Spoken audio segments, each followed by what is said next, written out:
Guys together? Kayo mamori?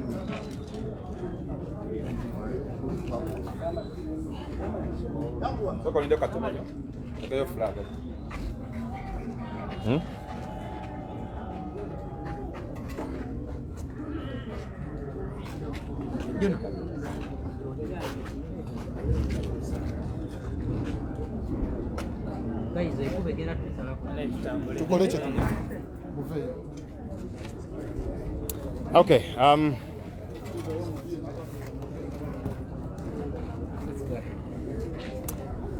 Today is a very sad day. Today is one of those days that we saw coming. It is one of those days which ideally should shake us, ideally should cause us to be moved. But again, it's one of those days that emboldens us. It is one of those days that get us to actually realize that the struggle that we are involved in is for real, that the struggle we are involved in is worth it every step of the way. This clearly shows that whatever we are holding, we should hold tighter. So this morning, we had an engagement with youth leaders from Nakawa Division. And they asked to meet our team leader, the president of the National Unity Platform. And so we organized for that meeting. Many of you media colleagues were around. And we were interacting with them. They were sharing their experiences. These are the ones that were voted at youth council level on the NUP ticket. And so they asked to meet their team leader. And today was the meeting. And so in our continuous interactions with them, that's how we learned that police and the army had surrounded our headquarters in huge droves. We asked somebody to do a count, and they could not do a complete count.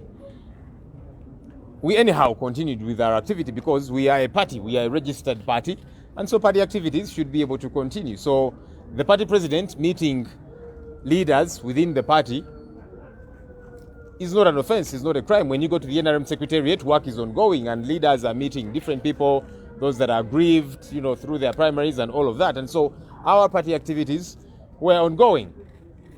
And of course, as we continued with the interaction together with the youth leaders, that's how now police and the army broke into our premises. They pushed the gate. I'm told they cut a number of places. And of course, we had to make sure we be secure in a number of places within, because this is what happened in Arua. They broke into the hotel where Honorable Chagulanyi and the rest of the colleagues were, and the rest, as you know, you saw what happened. They got them, tortured them, arrested them, and all of that. And also, we learned of another ploy, because tomorrow is nominations. Tomorrow and Friday, nominations for parliamentary candidates. Myself, I'll be nominated tomorrow with the mayor of Nakawa, who is an aspiring member of parliament for Nakawa East, and a couple of others that were in this place, So perhaps the other plan was also to probably get us arrested so we get to miss the nominations, because once you're not available in person to get nominated, you get to miss out. And of course, several other plans that they did have. And that's how we had to make sure we are safe in a number of other places. And our president, Honorable Chagulanyi Sentamu. And the rest, as you saw, police and the army broke into.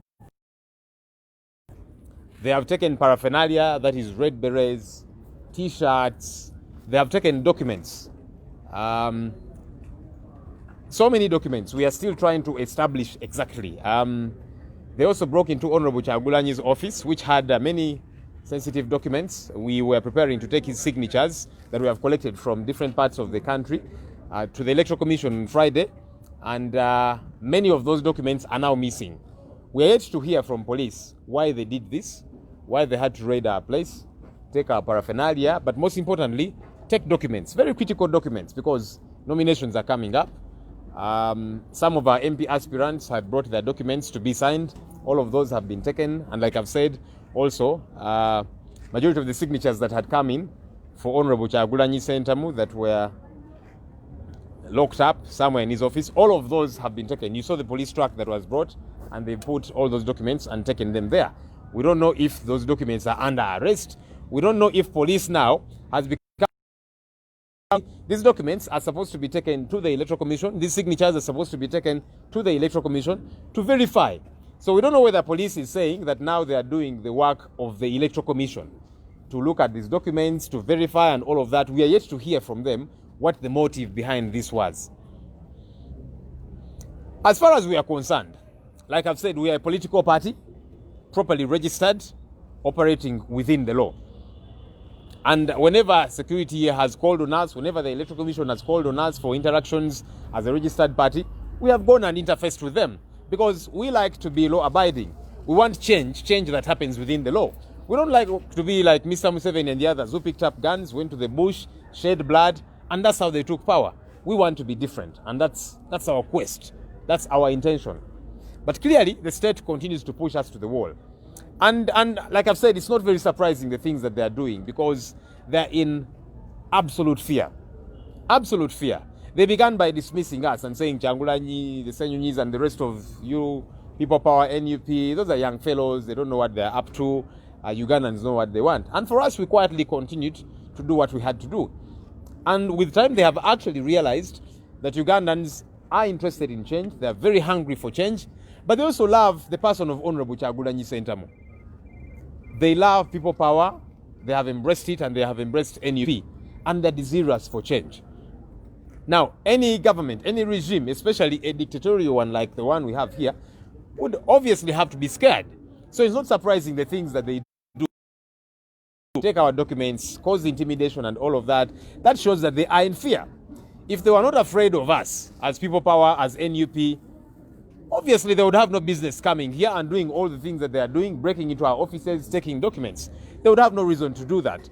And so for us, as far as we are concerned, it has become very clear to us that we are a threat to this regime, and wherever we are holding, we should hold tighter.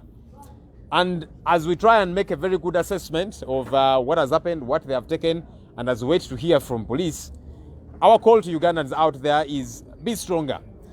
All these activities, all these things should show you that what we are involved in is real, that the people we are up against are extremely scared of us, and that's why they're doing the things that they're doing. So Ugandans out there, be very strong, be bold, knowing that what we are up to, the change that we are seeking, is around the corner. Otherwise, these people would not be in panic. They will not be doing all the things that they are doing, all right? And for us, like I'm saying, we're not going to be like them. We are peaceful, we are organized, we are lawful, and we are going to achieve that change. Come rain, come shine. People power, our power. Our power, people power. I would like to appreciate the young people that were in this place. You know, they keep making the allegation that People Power, NUP, those young fellows, they are violent and all of that. And they tried to push the young people that were in this place to the wall. Actually, we got information that police planted in them some others to try and provoke them. Say, come on, let's engage these guys, let's fight and all of that. And our young people said, no, we are peaceful, we have not broken any law by being at our party headquarters and meeting our party president. And the change that we want, we are going to achieve it peacefully. And that's who we are. So the state will keep branding us all the things that they brand us. And today, it's been very clear who is violent and who is not. Our young people were very peaceful. They remained seated. They were provoked, but they remained calm. Meanwhile, police was breaking into, they had all these machines, grinders, cutting their way through. So it has become very obvious to Ugandans out there who the violent ones are and who the peaceful ones are. The long and short, all these things that the state keeps doing, their intention is to weaken us, their intention is to cut our speed, their intention is to cause us to lose stamina and to lose our balance.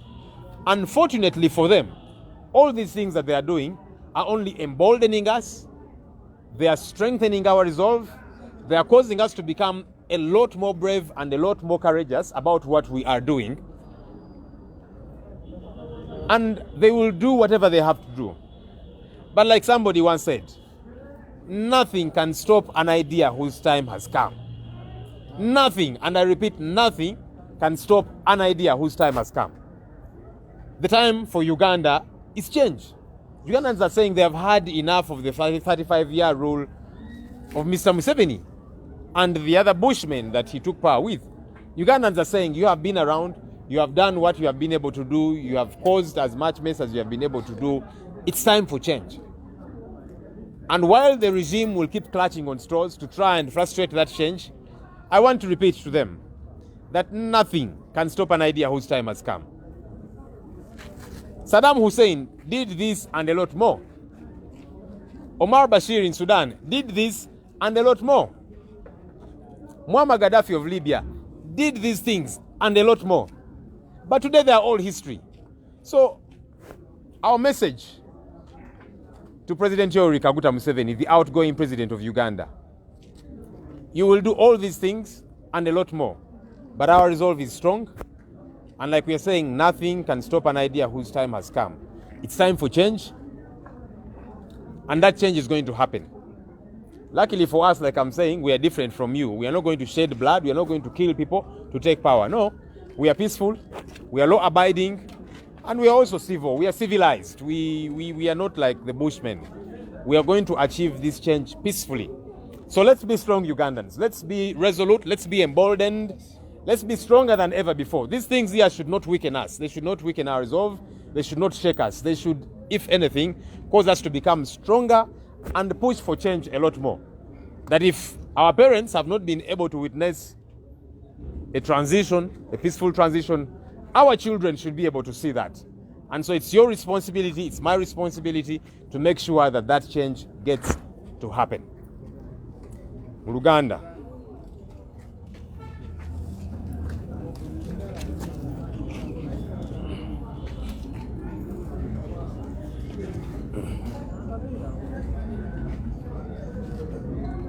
Olunaku olwaleero tubadde n'abavubuka abava mu division y'e Nakawa, abavubuka abaawangula ebifo bya youth councils ku byalo nga bakozesa kaadi flaga eya NUP. Basaba okusisinkana president w'ekibiina kyaffe Honorable Kyagulanyi Ssentamu era n'abawa olunaku olwaleero. So bazze leero okuva mu Nakawa West, okuva mu Nakawa East, bano bakulembeze b'abavubuka nga bazze okusisinkana omukulembeze waabwe, omukulembeze w'ekibiina kyabwe, bawayeemuko nabo. Era kitubaddeko wano kubanga nga NUP tuli kibiina ekiwandiike ekiri mu mateeka, era activities z'ekibiina zino ogenda mu maaso. Era nga bw'ova wano n'ogenda ku kitebe kya NRM osanga nga batambuza emirimu gyabwe nga NRM, wali abaliyo bano bemulugunya biki bya primaries n'abalala n'ebitebe ebirala byonna. So n'ekitebe kyaffe nga kikwasaganya emirimu gyakyo, era kwe kukyaza abakulembeze b'abavubuka okuva mu Nakawa division ababaddewo olunaku olwaleero. Ne tubadde tukyali awo ne tufuna amawulire nti poliisi n'amagye batusazeeko beetoolodde ekitebe kyaffe kyonna nga bakizinzeeko. Tugamba ati kiki batwagaza ki bano? Eno tugamba ffe tugende maaso n'olukiiko lwaffe kubanga teri mateeka ge tubadde tumenya. Naye tubadde tukyali awo, poliisi n'amagye ne batandika okusindika geeti yaffe ne bagisala n'ogisala okuyingira munda. Of course ng'abakulembeze ne bannaffe abalala tugezezaako kulaba nti tubeera safe bulungi.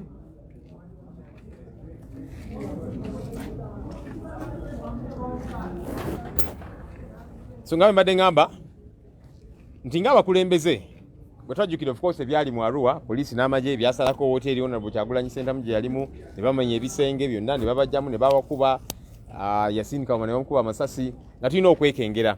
Ate nga n'ekirala enkya nominations ku Lwokuna n'Olwokutaano ez'abo abegwanyiza entebe z'obwababaka ba Parliament. Nze kama kwogera ngenda kubeera nominated okwewandiisa enkya, kubeera omubaka wa Nakawa West. Babadde n'owekitiibwa Ronald Nsubuga bali mwezo agenda naye kwewandiisa fuko omubaka owa Nakawa East n'abalala babaddewo. So ate nga twafunye ku mawulire nti poliisi ng'ekolagana ne bannaffe betuvuganya nabo bagezeeko batukwate batulemese okwewandiisa, kubanga bw'oba toliiwo sekinnoomu gwagenda okwesimbawo oba baba tebajja kuwandiisa ne bw'onoogenda mu kooti naki amateeka gagamba olina okubanga wooli. So nga tulina okubyekengera ebyo byonna. Of course tufunye bwe tugenze, poliisi n'amagye ne bayingira ne batandika okumenya nga basala enzigi za office zaffe ne bayingiramu ne bajjamu ebintu ebyenjawulo bajjemu obukofiira obumyufu t-shirt n'ebirala bajjemu documents ebiwandiiko ebyenjawulo. Tulina bannaffe abagenda okwenominatinga enkya n'olwokutaano ababadde baleese ebiwandiiko byabwe tubisayininge ng'ekibiina. Secretary General waffe ebisinga ebyo babitutte. Twabadde tucollectinze signatures eziwerera ddala eza Honorable Kyagulanyi Ssentamu. Bamenye ofiisi ye naye ne bayingirayo ne babitwala. Kati of course tugezaako okwebuuza poliisi kino yakikoze etya, tebaze na search warrant oba ki, batutte ebintu bino byonna n'ebiwandiiko n'ebirala. Ebintu bino Electoral Commission ebivunaanyizibwako era bannaffe ababadde bagenda okubeera nominated babadde bagenda bitwala ku Electoral Commission. Ndi signatures eza Honorable Kyagulanyi Ssentamu zitwabadde tufunye nazo nga zigenda twalibwa ku kakiiko k'ebyokulonda. Naye ate kati poliisi ebitutte. Kati twebuuza poliisi etandise kukola mulimu gwa kakiiko k'ebyokulonda kubanga ebintu ebyo byonna ebiwandiiko ne signatures byonna nga tulina bitwalira Electoral Commission ebiverifying ebyekkeneenye ekakase nti signature zino mu voters register mu ebiri n'ebirala. Naye kati poliisi ebitutte. Kati tugezaako kwebuuza tetunawulira kuva eri poliisi kutegeera ki kye baliko kino baakikoze ku lwaki. So twebuuza poliisi etutte ebintu bino ebyekkeneenye ebiverifying nti kakati poliisi yatutte omulimu gw'akakiiko k'ebyokulonda. Tulinze tuwulire okuva eri poliisi nga naffe tukola assessment damage ebaddewo n'ebintu ebirala byonna bye batutte tulabe kituzzaako. Ffe nga NUP okusookera ddala twagala okwebaza abavubuka ababaddewo wano kubanga poliisi n'amagye bagezezzaako okubasoomooza bave mu mbeera bateekebwa effujjo ngeri effujjo. Kuba gavumenti etera negamba nti people power NUP abo bakozi ba ffujjo n'ebirala. Naye abavubuka abaffe ababaddewo wano njagala beebaza nti babadde bakkakkamu era tutegeddeko nti poliisi ena n'abavubuka be bataddetaddemu babasoomooze. Kati abagaayi tubazingeko tubasobola naki n'ebirala. Abavubuka ne bagamba nedda tetulina musango gwe tukoze, tetulina tteeka litumenye, tuli wano ku mateeka. Teri tteeka litukugira kujja ku kitebe kyaffe kuwayamuko n'abakulembeze baffe. So ne basigala nga bakkakkamu ate poliisi yo yekoze ffujjo nga balina ebyuma basaze enzigi za ofiisi zaffe ne bamenyamu ne bayingira ne batwala ebintu byonna bye batutte. So ne kyeyolekera ddala baani abakozi b'effujjo ate baani abatali bakozi b'effujjo. Poliisi ne gavumenti ya Mwai Museveni kye bagezaako okukola bagezaako tusala speed.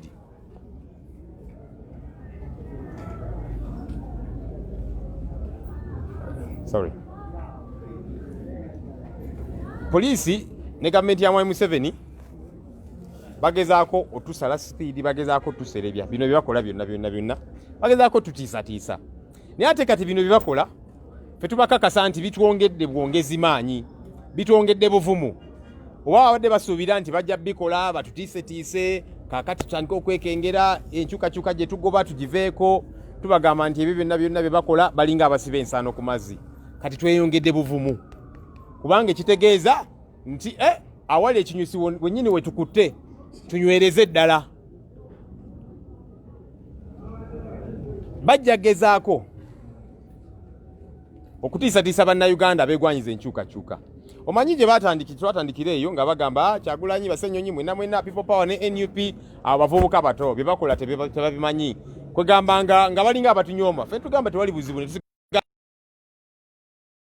akaseera katuuse ne balaba nti bano abavubuka be twanyoomanga bali ku mulamwa. Bannayuganda babaaniriza babasembeza bannayuganda beegwanyiza enkyukakyuka. Kati kino Mwami Museveni ne gavumenti ye kye bagezaako okukola kujja bannayuganda ku mulamwa ogulwanirira enkyukakyuka. Naye ffe tubakakasa nti byonna bye bakola balinga abasiba ensaano ku mazzi kubanga kati ffe obuvumu bweyongezi. Kubanga singa bano abasajja tebatya tebaalize wano okutiisatiisa kumenya zi ofiisi zaffe okutwala ebiwandiiko byonna bye batutte naki n'ebirala. Nti singa tebaafuna katengo bali badde tebatuwa na budde bwabwe.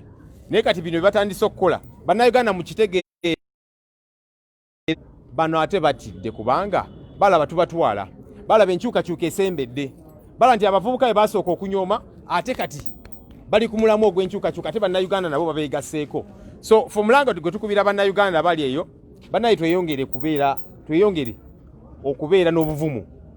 tweyongere kuguma nti owabadde basuubira nti bajja tutiisatiisa batusale sipiidi batukange kakati tubalage nti ate kati obuvumu bweyongedde bweyongezi nti kakati lo gye tubadde nayo yeeyongedde bweyongezi nti omulamwa gwe tuliko tusigale nga tusonga mbeere kubanga ensolo ku kizigo kweri.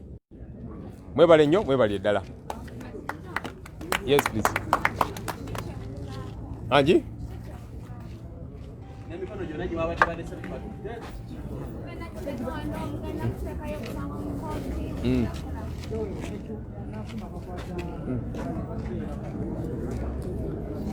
Yes. Of course, ekirala kye batutende CCTV camera zaffe zisaava byonna babitutte.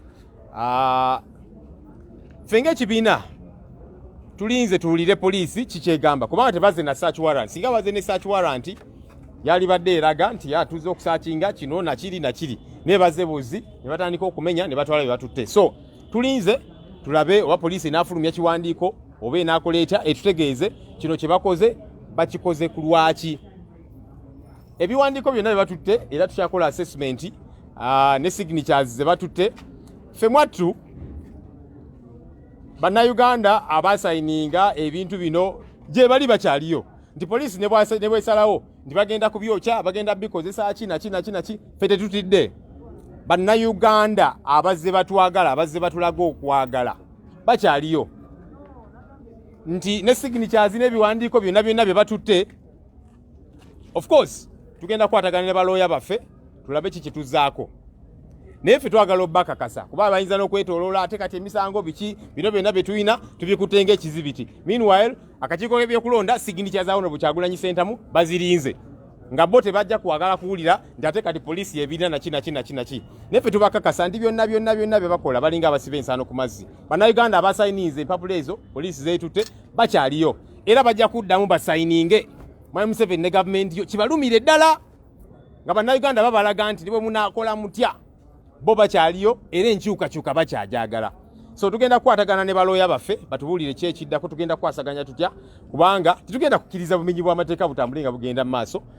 Naye weewaawo ffe emirimu gyaffe gigenda sigala nga gitambula nti ebiwandiiko bye batutte era ba aspirants baffe tujja bategeeza bafiiringe nga bukyali tuddemu tubisayininge.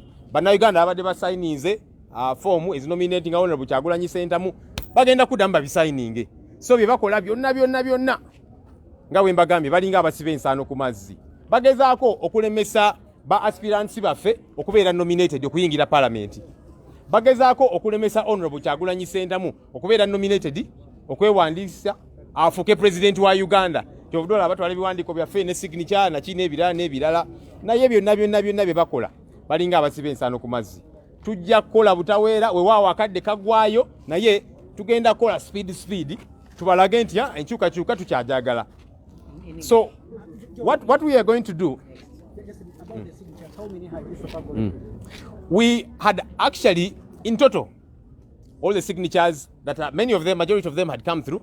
A few are still coming from the field. All right, those that were doing the tally for us told us we had 7 million signatures so far that we had gotten, because Ugandans out there want change.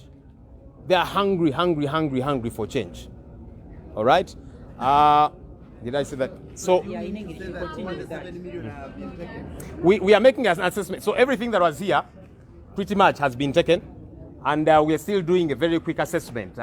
What's around, what is not. Yeah. But most of those things have been taken, and like I'm saying, their plan is to try and frustrate Honorable Kyagulanyi's being on the ballot paper. They tried that with the academic documents. They tried that with all these many different things, the cases, trumped up charges and all these different things, to try and make it difficult for him to be on the ballot paper. And now that they know the Electoral Commission is waiting for these signatures, so now they are using that tactic too. Let's take these signatures so that Honorable Kyagulanyi does not have what to present to the Electoral Commission to get nominated. That's their plan. But we are saying whatever they plan to do, it is a total waste of time because we are going to do everything possible to make sure that we get the signatures that are required. Whatever they've taken, yes, we're going to try and chase within the law and so on, but you know how that usually goes. You know, police will say, we're holding on to this as exhibits, and then you begin a court process that might take forever. Meanwhile, the deadline is drawing near. So for us, we are already activating our mobilizers to start the process immediately, to begin collecting the signatures that are required, even as our lawyers pursue the legal issues to say, these guys raided this place, they did not have a search warrant, they've taken our property, they've taken our documents and all these different things. Why? That's illegal. So as our lawyers are chasing that, we are also becoming proactive. And so we have already reached out to our mobilizers and asked them, please restart collecting these signatures, you know. And if those people are saying, but wait a minute, I already signed, why ask me to sign again? We are hoping that they've been able to see what has happened. So that is, both fronts are ongoing. Chetuli mukola. Oh, that's okay. Okay, so banaffe abadde bakunganya emikono egisinga gyonna gyabadde nga gyatuuse dda wano kubanga nga tugitwala ku lwokutaano mu kakiiko k'ebyokulonda nga tugirina wano tweteekateeka kubanga gize nga giva mu field yonna. So banaffe abazibaze babaze era ne batukakasa nti tubadde tulina miliyoni 7 obukadde 7 obwa signatures ez'abannayuganda abagamba nti affe twagala nkyukakyuka era Kyagulanyi tukusembye. Era nga bwe mbagambye nti gavumenti ya Mwami Museveni kye bagezaako okukola kulemesa Honorable Kyagulanyi Ssentamu okubeera ku ballot paper ky'obudola batwala bino ebintu ne signatures n'ebirala bakigezaako ebiwandiiko bye ne bagamba kino naki ne bamuteekako ebisangosango bamulemese okubeera ku ballot paper. So n'ebino ebiwandiiko bye batutte ne signatures kye bagezaako okukola kubanga akakiiko k'ebyokulonda kalinze signatures zino ku lwokutaano era nga tubadde tuzikuŋŋaanyiza tuzitwale. Naye kati bazitutte poliisi nga baagala tutuuke wali akakiiko katubuuze biriwa. So ffe kye tukola tukozesa enjuyi zombi era tukwasaganye ne balooya baffe batandike okukola ku musango ogwo kuba poliisi kyekoze n'amagye kimenya amateeka. Bazze wano tebalina search warrant, batutte ebintu byaffe, batutte signature, tubabuuza abaffe mutuyambako kuzitwala bukakiiko k'ebyokulonda kikye mukola kubanga tulina transport yaffe egenda ozitwala n'ebirala.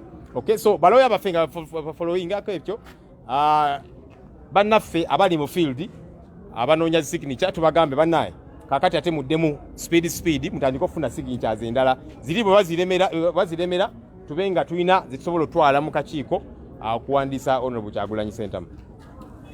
Okay, thank you. Mulinyakole. Soga. Soga. Kanziremu akati chemugendo kuza kuweka wabage. Chokwa chemukosi chemugendo kuza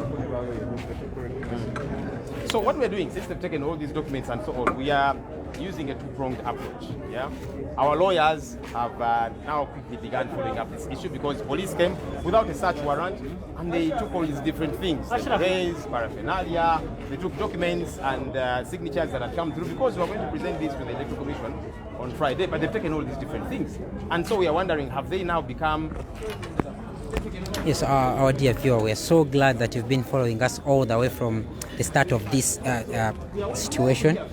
We've just heard from the spokesperson of the National Unity Platform and also the spokesperson of the Power Movement. We're so glad that you've been following all the way from the start. He is saying, among the key things that he's talking about, he's saying that they are already reaching out to the people who had given them signatures that are over 7 million signatures that have been taken by police and the military, and now they are going to start collecting others as they reach out to their legal team to also pursue the legal part of the side to sue these people who came in without a search warrant and took everything that they had here.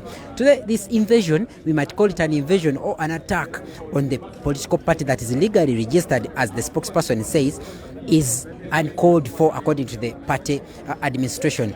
There are very many things that were taken inside these offices. However, some of them were the documentations of some of the people that are going to be nominated tomorrow, that expect to be nominated tomorrow, who had brought their papers to be signed by the Secretary General of the National Unity Platform to see that they go for nominations tomorrow for the MP going to take place tomorrow and on Friday. However, the spokesperson of this party says they are just more and more determined to see that they go on with their party and also go on with serving Ugandans as they lead them through what they call the revolution to overthrow the Museveni regime. The second thing that Joel Senyonyi talked about is the issue of of young people who were here who didn't act violently. You know, government has always come out to brand people power supporters as violent people, but they didn't cause any chaos with the police officers who cut the doors and cut everything that led them into the People Power Secretariat here, or the National Unity Platform Secretariat. So Joe Senyonyi says, like they have been saying, they are not violent people. They are just peace-loving Ugandans who are seeking change, and the change of power from one government, that is the 35-year-old government of President Museveni, to a new government which is supposed to be led by Robert Kyagulanyi Ssentamu, the president of the National Unity Platform. I would like to tell you that we want to hear to police, and we are going to be looking out for the police explanation about this. Of course, they are going to come up with all trumped up explanations about this invasion, but we shall be covering them and hear what they have to say, and we shall be bringing you all the reasons that they're giving for invading and taking all the documents, all the berets, all the uniforms, all the t-shirts, and everything that they have collected from here. Another thing that they have taken is the CCTV server, where everything is stored as these cover everything that goes on a day-to-day basis. They have not given any reason as to why they have taken everything that was here. My party is more determined to carry on the activities, and it's more determined to say that its supporters are not weak.